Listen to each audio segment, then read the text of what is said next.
Himachal news 24/7।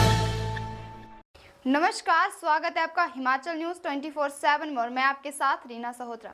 जहां हिमाचल प्रदेश में अब 5G सिग्नल की बातें जोर शोर से चली हुई हैं और इसे डिजिटल इंडिया के लिए एक वरदान माना जा रहा है, लेकिन वहीं दूसरी तरफ इसी डिजिटल इंडिया का मजाक उड़ाता सगोटी गांव, जहां पर अभी भी लोग मोबाइल फोन के सिग्नल देखने को तरस रहे हैं। दरअसल हिमाचल प्रदेश के चंबा जिले की विधानसभा क्षेत्र ढलौजी की भजोतरा पंचायत है, जहां के बहुत से गांवों में अभी तक मोबाइल सिग्नल नहीं पहुंच पाया है।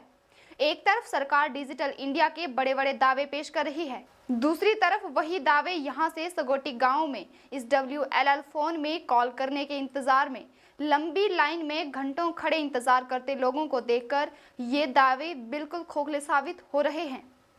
दरअसल इस गांव में एक ही WLL फोन है और उसमें भी कभी कभार सिग्नल देखने को मिलता है और यही बातें चंबा जिला को पिछड़े क्षेत्र के दर्जा देने को सही ठहराने के लिए काफ़ी हैं। लोग सुबह से ही इसी इंतज़ार में लाइन में खड़े हो जाते हैं कि कब उनका नंबर आए और वे अपने परिजनों के साथ या किसी शिक्षण संस्थान के साथ अपने रिजल्ट या अपनी परीक्षाओं के बारे में पता कर पाएं। इस गाँव के हालात आज़ादी से पहले के दिनों की याद दिलाते हैं। गाँव में ना तो सड़क सुविधा है, ना ही कोई मूलभूत सुविधाएं। गांव में जहां तक बस पहुंचती है वहां के रास्तों की हालत कुछ ठीक नहीं है। सड़क मार्ग से गांव तक पहुंचने के लिए पैदल करीब 4 घंटे से भी अधिक का समय लग जाता है।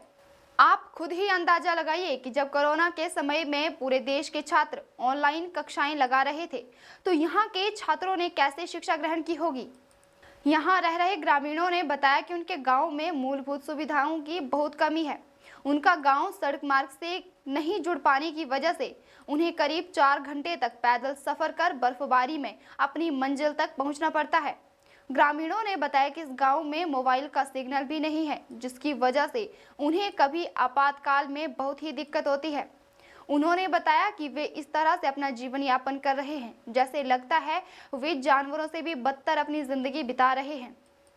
उन्होंने सरकार व विभागीय अधिकारियों से आग्रह किया है कि एक बार वे उनके गांव में पहुंचकर यहां के हालात का जायजा लें, उसके बाद उन्हें मालूम होगा कि वह ग्रामीण किस तरह से अपनी जिंदगी बिता रहे हैं। उन्होंने सरकार से आग्रह किया है कि उनके गांव के लिए कम से कम सड़क की सुविधा मुहैया करवाई जाए, साथ ही यहाँ पर मोबाइल टावर लगाया जाए ताकि वे लोग बाहरी दुनिया से भी खुद को जुड़ा महसूस कर सकें। समस्या सर बहुत ज़्यादा है यहाँ की। हमारे यहाँ पे नेटवर्क नहीं है, सड़क नहीं है और डिस्पेंसरी भी नहीं है और बिजली की भी बहुत ज़्यादा दिक्कत आ रही है। हमें अभी 5 दिन के बाद ही लाइट आई है हमारे यहाँ पे।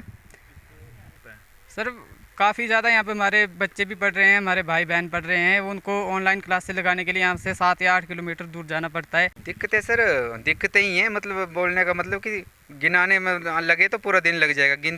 मतलब देखो मेन जो आजकल जो मूलभूत सुविधाएं हैं जैसे सड़क है, टावर है, जो मेन समस्या है। अगर विदाउट सड़क और टावर कहीं भी चले जाओ, किसी भी प्लेस का मतलब डेवलपमेंट तब तक नहीं हो जब तक वहाँ पे सड़क नहीं है या टावर नहीं है। तो यहाँ तो मतलब एक ख्वाब है, मतलब कई सरकारें आई कई गई, कोई मतलब नहीं बोला हाँ पहुँच जाएगी, ये होगा वो होगा, लेकिन आज तक यहाँ पे ना सड़क है, ना टावर है, ना रास्ते ठीक है चलने के लिए, ना कोई डिस्पेंसरी है। मतलब बोलने का मतलब है कि मूलभूत सुविधाएं जैसे नाम मात्र की हैं, यहाँ तो कुछ ना कोई। अब मैं चाहता हूँ कि यहाँ पे DC आए, SDM आए, वो देखें इस हालात, मतलब या कोई मंत्री आए यहाँ पे इन हालातों को जानने की लोग रह किस तरह से रहे हैं, मतलब कैसे पशुओं की तरह रह रहे हैं। एक बार यहाँ पहुँचे तो पहुँचे, उनका पहुँचना 4-5 घंटे तो पैदल लगते हैं यहाँ पे। कैसे उनको वो तो वहाँ पे डींगे मारते, ये हो गया वो हो गया, लेकिन जो धरातल पे कुछ नहीं है, जीरो है वो। जब यहाँ क्यों लगे आप लाइन पे सर हम फ़ोन करने के लिए लगे हुए, यहाँ पे एक बोलेंगे हम इसको देसी जुगाड़ है, ये देसी जुगाड़ फिट किया हुआ हमने, पर ये भी कहाँ चलता है। मतलब एक आध दिन में मतलब 1 घंटा सिग्नल आ गया तो लाइन लगी हुई है, एक आध बस की बात हुई तो कईयों की तो बात नहीं होती। एक महीना फिर बारिश बर्फबारी होती तो रास्ते बंद हो जाते हैं, टावर नहीं आता, कुछ नहीं, ऐसे ही चला हुआ सिस्टम। मतलब बोलने का मतलब है कि मतलब बिल्कुल ये जीवन जो है एक पशुओं जैसा है। आजकल बोलने के लिए तो हर चीज़ है, लेकिन यहाँ तो मतलब एक ये देख लो, आपने देखा होगा रास्ता किस तरह का है, रोड किस तरह की है। मेन जब तक रोड या टावर नहीं पहुँचता तब तक किसी भी एरिया का डेवलप होना मुश्किल है। और यहाँ तो हमें तो एक ख्वाब सा लग रहा है कि कभी होगा भी पूरा या नहीं। अगर हम तो सरकार से यही मांग करते हैं कि हमें यहाँ पे आएँ, देखें वो किस तरह से रह रहे हैं, और हमें जो है टावर और रोड से तो कम उपलब्ध हमें ये चीज़ जरूर करवाएं। सर वैसे दिक्कतें तो हमारी बहुत ज़्यादा हैं, लेकिन सबसे मेन दिक्कत हमारी जो है वो है टावर की। ये देखिए जैसा कि आप देख सकते हैं कि मतलब हमारा जो ये देसी टावर बना हुआ है, इसके ऊपर हमने WLL फ़ोन रखा हुआ है। उस पर हम अपने मतलब रिश्तेदारों से बात करने के लिए यहाँ पर लाइन में खड़े हैं। रिश्तेदार हमारे जो मतलब बाहर रह रहे हैं, उनसे बात करने के लिए हम यहाँ पर फ़ोन पे लगे हुए हैं, लेकिन फ़ोन पे भी नेटवर्क कभी आता है कभी जाता है। मौसम ख़राब हो तो नेटवर्क नहीं होता है, ऊपर से मतलब इतनी लंबी लाइन है तो कुछ लोगों को बात करने का मौका तक नहीं मिलता है। सर 5G की बात हो रही है, लेकिन वो बात हो रही है आउट ऑफ इंडिया। अगर हम इंडिया की बात करें तो इंडिया में भी शायद मतलब हो सकता है 5G की बात हो रही हो, लेकिन हमारे यहाँ जो हमारा ये गांव है, सगोटी गांव है, यहाँ पर 5G तो दूर, यहाँ पर तो 2G की भी मतलब बात करना एक नामुमकिन सी बात है।